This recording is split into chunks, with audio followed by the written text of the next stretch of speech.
వేసవికాలం చుక్కలు చూపిస్తోంది. భానుడి భగభగలు ఉక్కిరిబిక్కిరి చేస్తున్నాయి.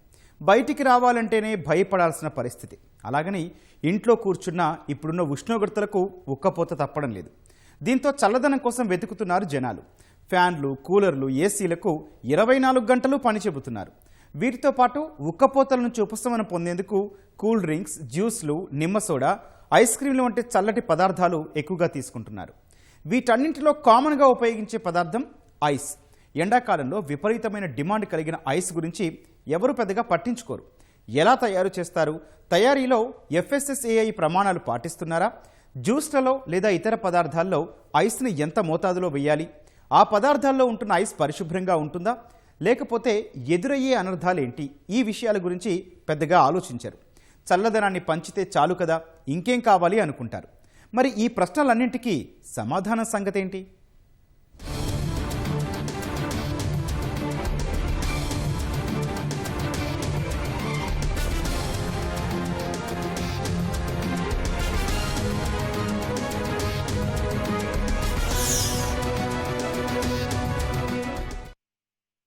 ఎండాకాలం వచ్చిందంటే చాలు నీడను వెతుక్కుంటారు జనాలు. తప్పనిసరైతేనే బయటికి వస్తారు. భానుడి ప్రతాపం ఆ స్థాయిలో ఉంటుంది మరి. అయితే కొందరు తప్పకుండా బయటికి వెళ్లాల్సొస్తుంది. ఈ క్రమంలో చాలామంది చేసే పనేంటి అంటే జ్యూస్ బండి దగ్గర ఆగి జ్యూస్ తాగడం, నీరసంగా అనిపిస్తే నిమ్మరసం తాగడం, లేదా సాయంత్రం ఐస్ క్రీంలు, కూల్ డ్రింక్స్ వంటివి తీసుకోవడం. భానుడి ప్రతాపానికి అవే తాత్కాలిక ఉపశమనం కల్పిస్తాయని భావిస్తారు. కాని అందులో వాస్తవానికి మించిన విషాదముంది. ఎందుకంటే అవి కల్తీ జరగనంతవరకే సురక్షితం. ఒకవేళ కల్తీ జరిగిందా, ఉపశమనం గురించి పక్కన పెడితే ఉద్యోగాలు మానేసి 2-3 రోజులు బెడ్కి పరిమితం కావాల్సి ఉంటుంది. వ్యాపారులు అత్యాశకు పోయి వాటిలో రసాయనాలు కలుపుతూ ఉండటమే అందుకు కారణం. అవేమీ ఆలోచించని జనాలు డబ్బులు ఖర్చు చేసి మరీ అనారోగ్యం కొని తెచ్చుకుంటున్నారు. అయితే ప్రజల ఆరోగ్యాలు దెబ్బతీసే జాబితాలో ఐస్ కూడా చేరింది. డిమాండ్ పెరుగుతున్న కొద్దీ ఐస్లో కల్తీ జరుగుతుండడం ఆందోళన కలిగిస్తోంది. ప్రత్యక్షంగా మనకి కనిపించకపోయినా ఇది వాస్తవం అంటున్నారు ఫుడ్ సేఫ్టీ అధికారులు. ఇప్పుడు ఐస్ గురించి ప్రత్యేకంగా మాట్లాడుకోవలసిన అవసరం ఎందుకు ఏర్పడిందంటే, ఎండాకాలంలో 100లో 90 మంది ఫ్రూట్ జ్యూసులు, నిమ్మసోడా, చెరకు రసం, మిల్క్ షేక్, జల్జీరా, నన్నారి షర్బత్, ఐస్ క్రీం వంటివి ఎక్కువగా తీసుకుంటారు. దీంతో పట్టణాలు, నగరాల్లో ప్రతి వీధిలో జ్యూస్ సెంటర్లు, సోడా బండ్లు కనిపిస్తుంటాయి. కొందరు చిరువ్యాపారులు గ్రామీణ ప్రాంతాలకు సైతం వెళ్లి విక్రయాలు చేస్తున్నారు. అంతేకాదు చాలా హోటళ్లు, రెస్టారెంట్లు కస్టమర్ల అభిరుచులకు అనుగుణంగా జ్యూస్ తరహా పదార్థాలు తయారు చేస్తున్నారు. ఫలితంగా వేసవిలో తాత్కాలిక ఉపశమనం కలిగించే ఈ పదార్థాలకు విపరీతమైన డిమాండ్. కొందరైతే రోజుకు ఒక్కసారైనా వీటిని తీసుకుంటారు. వీటన్నింటినీ ఐస్తో తయారు చేస్తారు, లేదా చేసిన తర్వాత ఐస్ వేస్తారు. ఒకవేళ వేయకపోయినా చల్లదనం కోసం జనాలే ఐస్ వేశారా అని వ్యాపారులను అడుగుతారు. అంటే ఐస్కు ఎంత డిమాండ్ ఉందో అర్థమవుతుంది. ఇక్కడి వరకు బాగానే ఉంది. కాని అందులో వేసిన ఐస్ శుభ్రమైనదేనా, ఎలాంటి అనర్థాలు లేవా అనే ప్రశ్నలకు సమాధానం మరో ప్రశ్నగానే అనిపిస్తుంది. ఐసు ముక్కలు జ్యూస్లలో వేయగానే చల్లగా మారి మానసిక ఆనందాన్ని కలిగిస్తుందనే భావన అందరిలో. కాని ఆ పదార్థాలలో ఐస్ వేయగానే ఒరిజినల్ రుచి మారుతుందనే విషయం ఎవ్వరూ పట్టించుకోరు. ఐస్ వేస్తే చాలు అనుకుంటారు. అందుకే వేసవిలో ఐస్కు అంతటి డిమాండ్. ఇదే అదునుగా భావిస్తున్న కొందరు వ్యాపారులు ఐస్ తయారీలో అక్రమాలకు పాల్పడుతున్నారు. ప్రజల ఆరోగ్యాలు ఏమాత్రం లెక్క చేయకుండా సంపాదనే లక్ష్యంగా పెట్టుకున్నారు. ఎలాంటి ప్రమాణాలు పాటించకుండా అపరిశుభ్ర వాతావరణంలో కలుషితమైన నీటితో ఐస్ తయారీ చేస్తున్నారు. కొందరైతే ఎక్కువసేపు గడ్డకట్టి ఉండేలా కొన్ని రసాయనాలు కలుపుతున్న పరిస్థితి. దాంతోపాటు ఎక్కువసార్లు ఫ్రీజ్ చేస్తూ ఐస్ ఒరిజినల్ స్వభావాన్ని దెబ్బతీస్తున్నారు.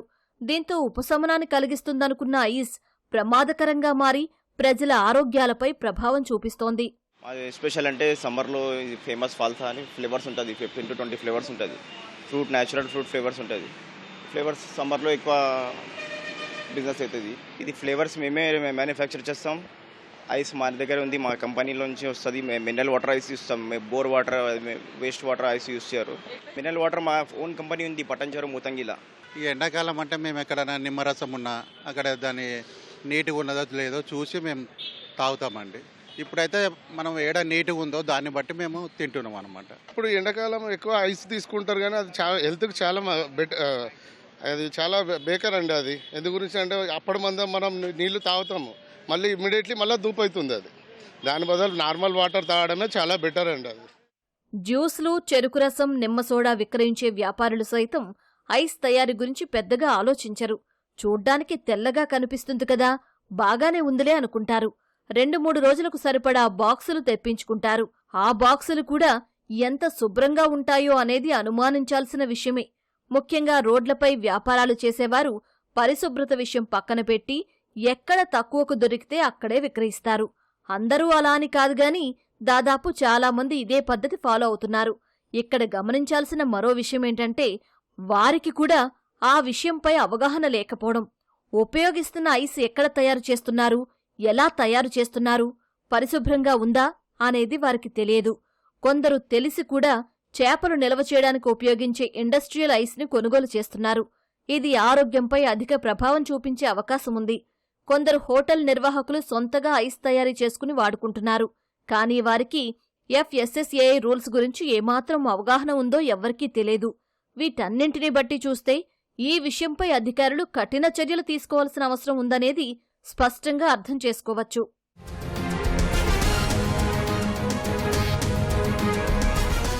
Food safety and authority of India FSSAI నిబంధనల ప్రకారం కూల్ డ్రింక్స్తో పాటు జ్యూస్లు వంటి వాటిలో ఉపయోగించే ఐస్ కూడా ఒక ఆహార పదార్థమే. దీని తయారీ, నిల్వ వాడకంలో సరైన హైజీన్, భద్రతా ప్రమాణాలు తప్పనిసరిగా పాటించాలి. తయారీలో తాగడానికి అనువైన శుద్ధమైన నీటిని మాత్రమే ఉపయోగించాలి. సాధ్యమైనంతవరకు RO లేదా UV ద్వారా శుద్ధి చేసిన నీటిని ఉపయోగించడం మంచిది. ఐస్ తయారు చేసే యంత్రాలు, ట్రేలు, ఇతర పరికరాలు ఫుడ్ గ్రేడ్ మెటీరియల్తో తయారై ఉండాలి. వాటిని నిరంతరం శుభ్రపరిచి శానిటైజ్ చెయ్యాలి. ఐస్ను చేతులతో నేరుగా తాక్కుండా స్కూప్ లేదా టాంగ్స్ వినియోగించాలి. ఐస్ నిల్వ చేసే కంటైనర్లు మూతపెట్టి ఫుడ్ గ్రేడ్ మెటీరియల్తో ఉండాలి. వాటిని -18 డిగ్రీలు లేదా అంతకంటే తక్కువ ఉష్ణోగ్రతలో ఉంచాలి. ఐస్ను ముడి ఆహార పదార్థాల నుండి వేరుగా నిల్వ చెయ్యాలి. దీనివల్ల క్రాస్ కంటామినేషన్ జరగకుండా ఉంటుంది. కరిగిన ఐస్ను మళ్లీ ఫ్రీజ్ చేసి ఉపయోగించకూడదు. ఐసును తరలించేటప్పుడు కలుషితం కాకుండా జాగ్రత్తలు తీసుకోవాలి. కానీ ఈ ప్రమాణాలు ఏమాత్రం అమలుకు నోచుకోవడం లేదు. ఎండకు తిరుగుతూ ఉంటాము, ఇక్కడికి వస్తాము, జ్యూస్ తాగుతాము, టేస్ట్ అయితే చూస్తాము. టేస్ట్ బాగానే ఉంటుంది. చాలామంది వస్తుంటారు, తాగుతుంటారు, పోతూ ఉంటారు. అంటే ఇప్పుడు ఎండాకాలం కదా, కొంచెం ఎండ బాగా కొడుతుందని చెప్పి అప్పుడప్పుడు వచ్చి ఇక్కడ ఫాల్సా తాగుతుంటాం. కొంచెం ఇట్లా రిఫ్రెష్మెంట్ లాగా అవుతుంది. మా ఫ్రెండ్స్తో కూడా కలిసేసి అట్లా వస్తూ ఉంటాం అప్పుడప్పుడు. ఎక్కడెక్కడో తయారు చేస్తున్న ఐస్ మీద పెట్టి తినడం వల్ల చాలా హెల్త్ ఇష్యూస్ వస్తాయి. సో మనం చాలా జాగ్రత్తగా అవసరమైతే మనం బయట మీద కొనుక్కొని మనం ఇంట్లో పెట్టుకొని తినడం బెస్ట్ అని నేను ఒపీనియన్ చెప్తున్నాను. ఐస్ లేకుండా తాగితే హెల్తీగా ఉండొచ్చు. ఐస్ వేసుకుంటే ఎక్కడ ప్రిపేర్ అవుతుందో తెలియదు, ఏ వాటర్తో అవుతుందో తెలీదు. నేచురల్గా ఒక 1 వీక్ ముందు నేను ఐస్ వేసి తాగాను, కొంచెం హెల్త్ ఇష్యూస్ వచ్చాయి. ఇప్పుడు నేచురల్గా తాగుతున్నాను వితౌట్ ఐస్తో. చాలా మంది ఐస్ చల్లగా -డిగ్రీలలో ఉంటుంది కాబట్టి బ్యాక్టీరియా ఉండదనే అపోహలో ఉంటారు. కానీ అపరిశుభ్రంగా తయారైన ఐస్ శరీరంలోకి వెళ్లిన తర్వాత బ్యాక్టీరియా పనిచేయడం మొదలు పెడుతుంది. అపరిశుభ్ర నీటిలో ఈకోలి, సాల్మొనెల్లా అనే ప్రమాదకరమైన బ్యాక్టీరియా ఉంటుంది. దీంతో వాంతులు, విరోచనాలు అయ్యే అవకాశం ఉంది. ఫుడ్ పాయిజన్ అవుతుంది. అలాగే డయేరియా, టైఫాయిడ్, కలరా వంటి వ్యాధులు సోకే ప్రమాదం ఉంది. కొన్నిసార్లు గొంతు వాపు సమస్య వస్తుంది. జ్యూస్లలో కల్తీ ఐస్తో పాటు రసాయనాలు కూడా కలిస్తే అది మరింత ప్రమాదకరంగా మారుతుందని వైద్య నిపుణులు హెచ్చరిస్తున్నారు. ప్రభుత్వాలు వీటి కట్టడికి చర్యలు తీసుకోవాలని కోరుతున్నారు. సో బేసికలీ ఐస్ అనేది అగైన్ వాటర్కి సంబంధించింది. వాటర్ ద్వారా వచ్చే ఏవైతే ఇన్ఫెక్షస్ డిసీజెస్ అంటామో, like loose motions, cholera, typhoid, ఇవన్నీ కూడా మనం గమనించుకోవాలి. ఎందుకంటే మురికి నీరు వాడిన దగ్గర మనకు ఐస్ కూడా నాణ్యత లేని ఐస్ దొరుకుతుంది. సో అందుకోసం దాన్ని చాలా మటుకు ఇంపార్టెంట్గా గ్రహించాలి. వీళ్ళు ఎక్కడి నుంచి ప్రక్రూట్ చేస్తున్నారు, ఇది మంచి సెటప్ ఉందా లేదా అనేది మనం తినే ముందే, ఆర్డర్ చేయకముందే గ్రహించి అలాంటివి చేసుకోవడం ఇంపార్టెంట్. లేకపోతే దీని ద్వారా కూడా టాక్సిక్ సబ్స్టెన్సెస్ బాడీలోకి ఎంటర్ అయ్యి ప్రాబ్లమ్స్ వచ్చే విధంగా, మనకి డిసీజ్ వచ్చే విధంగా కూడా ఉంటుంది.